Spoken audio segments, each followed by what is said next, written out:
हम लोग अपना विचार व्यक्त करने के लिए आपके समक्ष आए हैं। आज एक ऐसी घटना हुई है जो कि भारत के इतिहास में अभूतपूर्व है।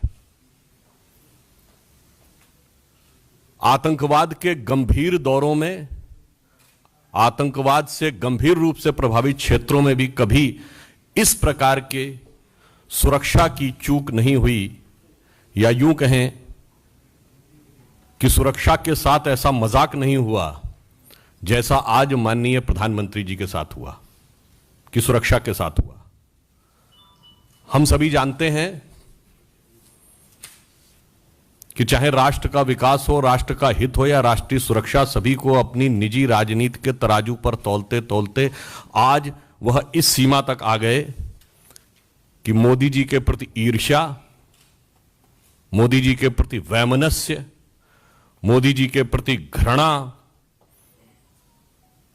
Means both in the jealousy, contempt and hatred, सरकार के रूप में अपना संवैधानिक दायित्व, राजनैतिक दल की मर्यादा और मानव जीवन का मूल्य यानी इंसानी जान की कीमत, तीनों को तार तार कर दिया। और उसी के साथ यह भी कहेंगे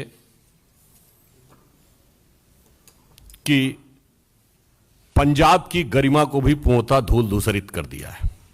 पंजाब की क्या छवि बनाई उन्होंने राष्ट्रीय अंतर्राष्ट्रीय स्तर पे। इसलिए इस विषय के ऊपर विस्तार से आपके समक्ष भारत सरकार की केंद्रीय मंत्री स्मृति ईरानी जी अब अपना वक्तव्य देंगे।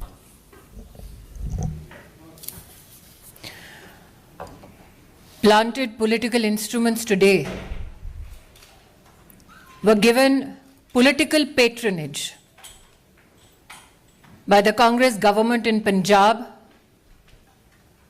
to breach the security of the Prime Minister of India. Never before in the history of our country has a state government knowingly constructed a scenario where the Prime Minister of the country will be brought to harm. Never before in the history of our country were police functionaries in a state directed, convenienced to breach the security of the Prime Minister and bring him to physical harm.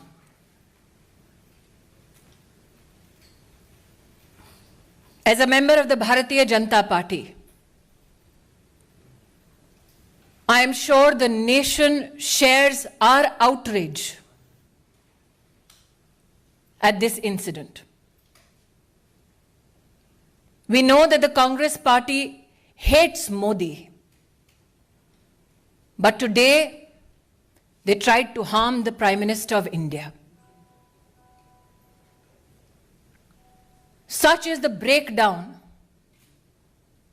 of law and order in the state of Punjab that the DGP police claims he is incapable of providing security support to the Prime Minister's office, to the Prime Minister's security detail.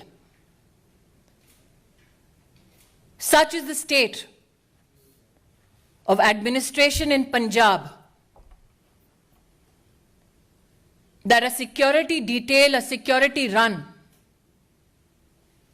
that is a protocol administratively to be followed for the head of state,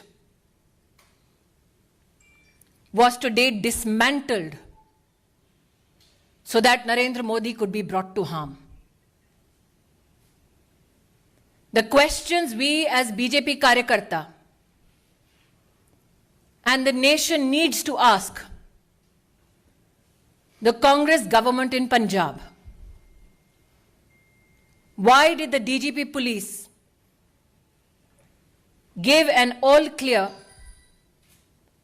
to the Prime Minister's security detail for the route that the Prime Minister was to undertake? Who in the Punjab government gave information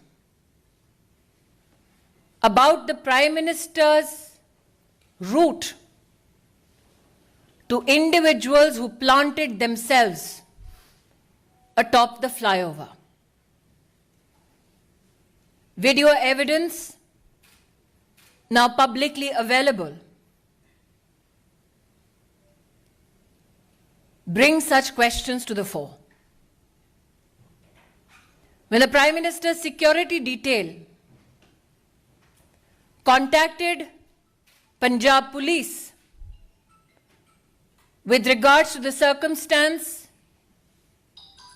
of the Prime Minister's cavalcade atop the flyover, where there was a 20-minute exposure and a breach of security of the Honorable Prime Minister, why did those who lead security arrangements on behalf of the state government not respond to any call or efforts to communicate to secure the Prime Minister? As Sudhanshu ji has said, these are not mere charges. This is the reality of Punjab under a Congress government. What enrages people like us even more is this: that when the Prime Minister of India had his security breached, Congress leaders erupted with joy, asking him how his Josh was. The Prime Minister, magnanimous as ever, it is reported in the media, on his way back, it seems, communicated कि जिंदा लौट रहा हूं. I would like to tell the Congress establishment, Modi became the Prime Minister of India with the blessings of the people of India. Narendra Modi went to Punjab today to dedicate projects worth 42,000 crores for the people of Punjab. When you can't answer on issues of development, this is the depths to which you will fall. The questions, I repeat: why was the Prime Minister's security detail given a false clearance of the route that the Prime Minister was to be undertaken? Why did the security detail not receive any response from the state administration when the Prime Minister's security was breached and there was an exposure in his security for 20 minutes? And why did the Congress leadership erupt with joy when the Prime Minister of your country and mine had his security breached? Planted political instrument today sought to bring harm to the office, the institution of the Prime Minister of India. We, as a political organization and citizens, would not reduce ourselves only and limit ourselves to expressing rage, to expressing anguish. We now demand answers. We as Karyakartas, me and Sudhanshu ji, believe that the MHA has asked for a report on this issue. And my hope is that those who tried to bring the Prime Minister to physical harm are met with justice.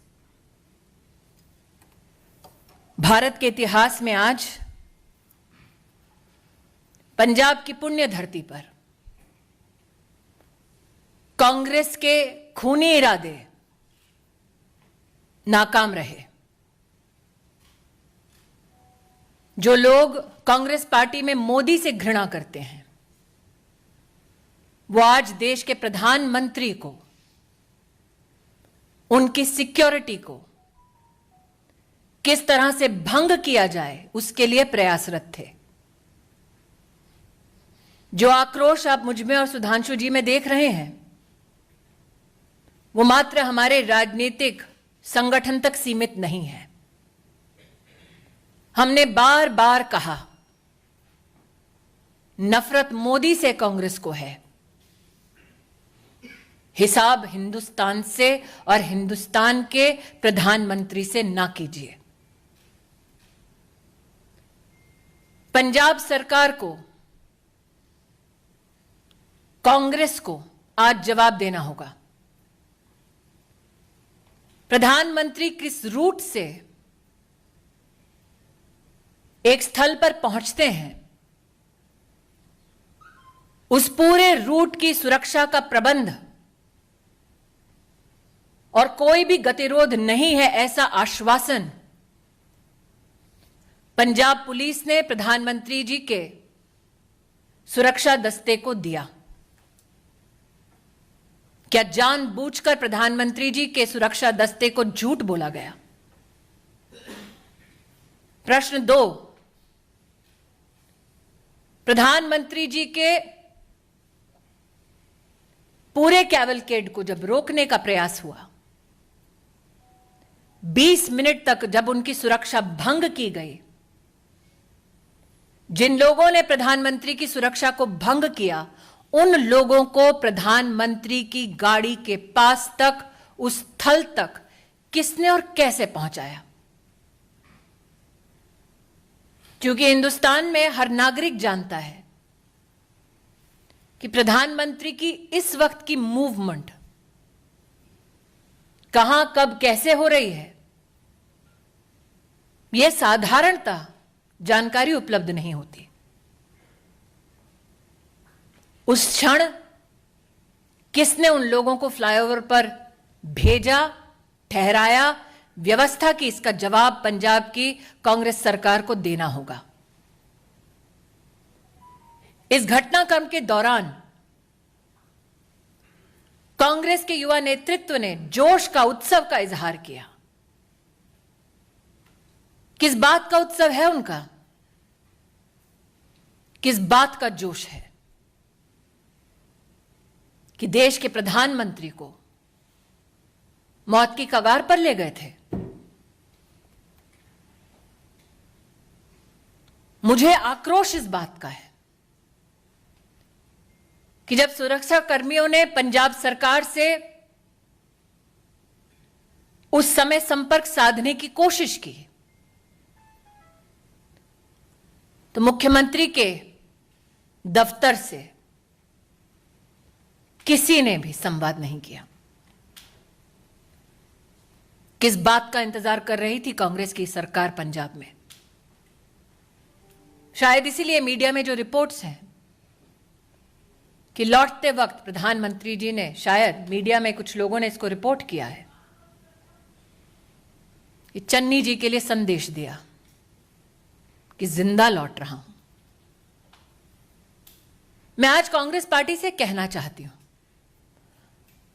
Narendra Modi देश के प्रधानमंत्री बने देश के नागरिकों के vote और आशीर्वाद से। उन्हें ध्वस्त करना है तो इलेक्शन में करते हैं। ये साजिश रचने की क्या जरूरत थी?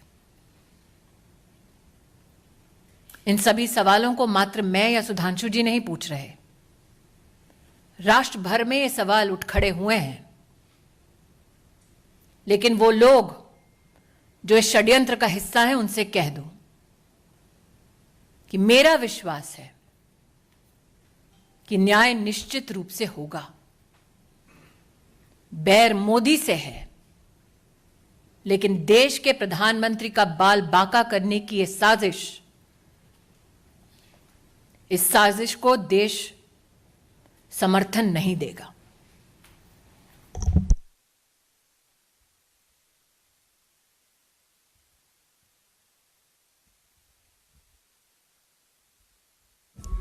क्या मानती है कि सरकार जानबूझकर, सरकार ने ये सारा कुछ किया, वहां किसानों को कांग्रेस शासित राज्य सरकार ने भिजवाया इस रूप में? नीरज जी, आप इतने वर्षों से पत्रकारिता कर रहे हैं, प्रधानमंत्री का दस्ता इस वक्त कहां है?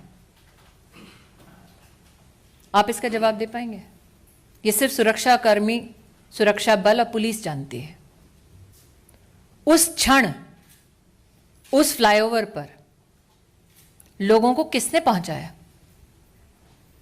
दूसरा प्रश्न, प्रधानमंत्री जब निकले, प्रस्थान किया जब उन्होंने, तो पंजाब की डीजीपी ने आश्वस्त किया था कि कोई गतिरोध नहीं है। तो क्या वो झूठा आश्वासन था? जब 20 मिनट तक फ्लाईओवर पर प्रधानमंत्री की सुरक्षा भंग हुई, सुरक्षा दस्तावेज जब बार बार फोन कर रहा था, संवाद स्थापित करने की कोशिश कर रहा था, तो क्यों हाथ खड़े कर दिए पंजाब की सरकार ने? यह आकस्मिक नहीं हुआ, एक षड्यंत्र है, ऐसा व्यतीत होता है। एक टेक्निकल बात यह भी है कि आप लोगों ने जैसे Z+ सिक्योरिटी सुनी होगी, उसके ऊपर होती ASL एडवांस सिक्योरिटी लाइजनिंग, और उसके ऊपर होती है SPG, जिसमें सारे रूट को सैनिटाइज करना लोकल पुलिस की जिम्मेदारी होती है। तो अब उस हिसाब से आप स्वयं तय कर सकते हैं कि यह चूक है या षड्यंत्र, या आप तय करिए। स्मृति जी, ये माना जाए कि अगला जो रैली है प्रधानमंत्री उसको संबोधित नहीं कर पाएंगे सुरक्षा की खामियों के चलते, आने वाले दिनों में जो रैलियां होंगी। जी हिमांशु जी। स्मृति जी, मेरा सवाल ये है, एक तरफ कांग्रेस ये कह रही है कि अंतिम समय तक उनको रूट चेंज किया गया, ये नहीं बताया गया, दूसरी तरफ आप ये कह रही है ये साजिश है। किस तरीके से आप इसको साजिश बता रहे हैं? क्योंकि कांग्रेस कह रही है, आप मुझे ये कह रहे हैं कि कांग्रेस पार्टी ये कह रही है अपनी सरकार के माध्यम से कि उनको ये नहीं पता कि उनके प्रदेश में प्रधानमंत्री जी कहां हैं? क्या ये संभव है? जैसा कि सुधांशु जी ने आपको भी पूरी सिक्योरिटी डिटेल दी, सिक्योरिटी रन पूरे रूट पे करने का दायित्व पंजाब सरकार और पंजाब पुलिस के पास है। क्या आपके इस प्रश्न में इस बात का उत्तर छिपा हुआ है कि जानबूझकर सिक्योरिटी का पूरा प्रोटोकॉल फॉलो नहीं किया गया? एक बिंदु और भी है इसमें, जवाब पंजाब सरकार देगी या कांग्रेस पार्टी देगी प्रधानमंत्री जी के रूट पे? और चिंता मत करिए, प्रधानमंत्री जी का रास्ता कांग्रेस रोकती रही और देश की जनता मार्ग प्रशस्त करती रही। मुख्यमंत्री भी 6 बजे प्रेस कॉन्फ्रेंस करने वाले हैं पंजाब के। चलिए, जो फोन पर नहीं आए वो टीवी पे तो आएंगे।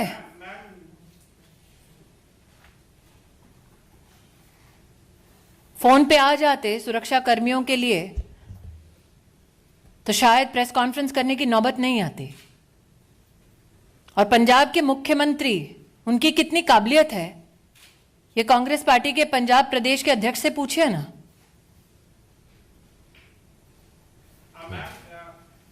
न्यूज़ 18 के साथ एक्सक्लूसिव बातचीत में चन्नी में जो मुख्यमंत्री, उनका कहना है उन्हें मालूम नहीं था कि वो सड़क मार्ग से जाएंगे। किसको मालूम नहीं था?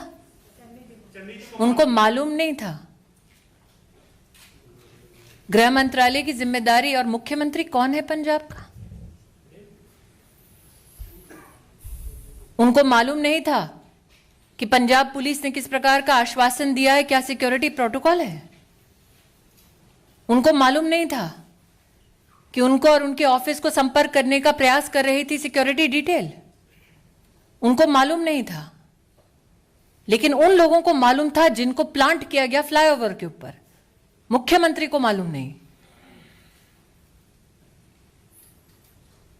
जी, फिरोजपुर के एसएसपी को सस्पेंड किया गया है, तो क्या इतना काफी है और ये अकाउंटेबिलिटी सिर्फ उन्हीं की है? pawns have been sacrificed. प्यादे को त्यागा है, बिसात जिसने बिछाई, जवाब उसको देना है।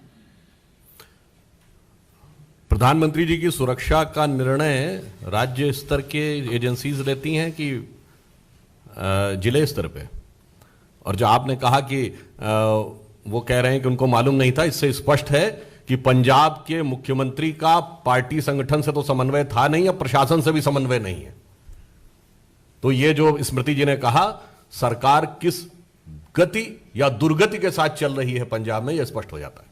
So, ma'am, as DGP Punjab expressed is that he's unable to provide enough security to the Prime Minister. What does it say about the state which is heading for polls in next few months? When you bring a calculated, structured and politically directed security breach to the office of the Prime Minister.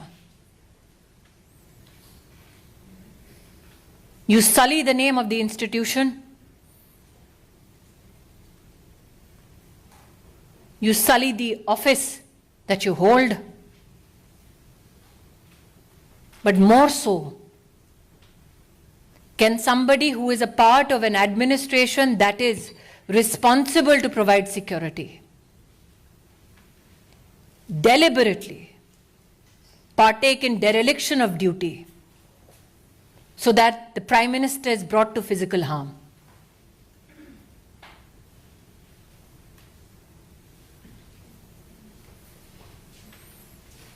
Yes, Palmi. Are you suggesting that the Cops and the protesters connived, that there was a conspiracy between the Cops and the protesters? I'm asking you again what I asked of Neeraj. You are a journalist of repute.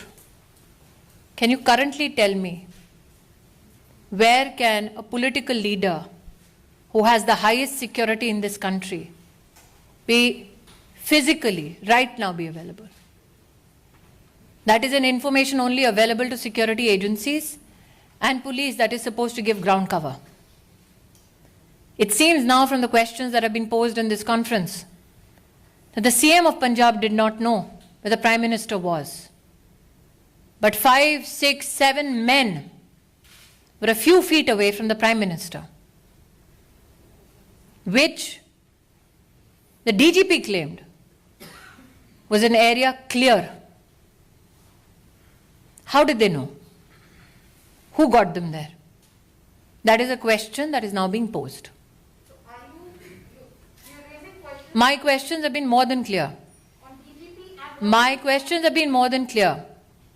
You tell me, madam, when the Chief Minister of a state is called and told that the Prime Minister of India is in harm's way, which Chief Minister does not respond?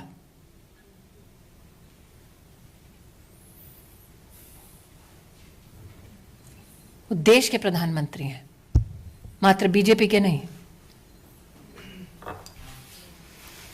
Thank you. और कुछ एक मैं अंत में एक बात ये भी कह दूं जो आपने कही, जब कांग्रेस पार्टी का कोई ऑफिशियल व्यक्ति ये कहता है कि हाउ इज द जोश, तो ये हृदय में बहुत वेदना और जनता में स्तब्धता उत्पन्न करता है. और मोदी जी विगत 50 वर्षों से जोश के साथ देश के लिए काम कर रहे हैं, ये वो पार्टी के लोग कह रहे हैं. तो एक पंक्ति कहना चाहूंगा, बहुत बर्फीला और ठंड का मौसम है ना, तो न जो बर्फ की आंधियों से लड़े हैं, कभी पग न उनके शिखर पर पड़े हैं, जिन्हें देश से कम अधिक प्यार खुद से, वही मुंह छुपाकर विदेश में पड़े हैं.